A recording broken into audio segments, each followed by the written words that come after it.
Well, it's really difficult to follow the act that Tom and Ellen had spoken. So, first of all, greetings, everyone. I feel that I haven't.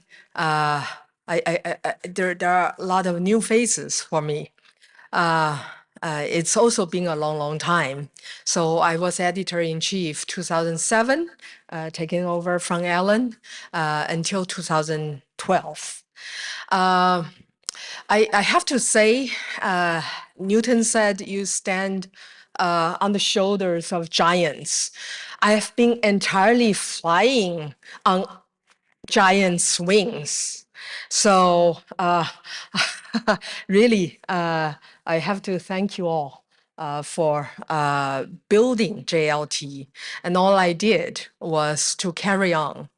I guess the only thing that I felt at the time rather confusing, similar to Alan said, is the 7 or 8 bosses that one has to please. And the steering and coordinating committee meetings were indeed extremely nerve-wracking from the very beginning. Most of them were on the phone, actually half of them, so I couldn't really meet the people. Well, over the past 3 years, we have experienced all of that, but that time was kind of rare that you like to see people in person and to be able to see them, see their gesture, and understand, how am I doing, and so on and so forth. But it was because of Doug and Paul Shoemate and Linda, indeed, that I was able to glide through. And 2007 was really, or that period of time was really actually a very interesting time in the following way. I had not known anything about impact factor. That those two words didn't mean anything to me in 2007. I guess just remotely from from a colleague from chemistry, they told me, "Oh, you've been publishing in this journal. Oh, the impact factor is less than 1." I said, "Wow, really?" Okay, then that's when I started to look for the meaning of the two words, and so indeed it haunted us around 2008, 2009. And that became a major task, how to raise the bar, how to increase impact factor, how to understand how the numbers were done, calculated. And remember, that was the time when I think the library were still using paper copies, and a lot of people were still mailing in their manuscripts. So it was really in the transition between the dark ages and today, the smartphones and so on and so forth. Very interesting times, I must say. And so we used a few different mechanisms.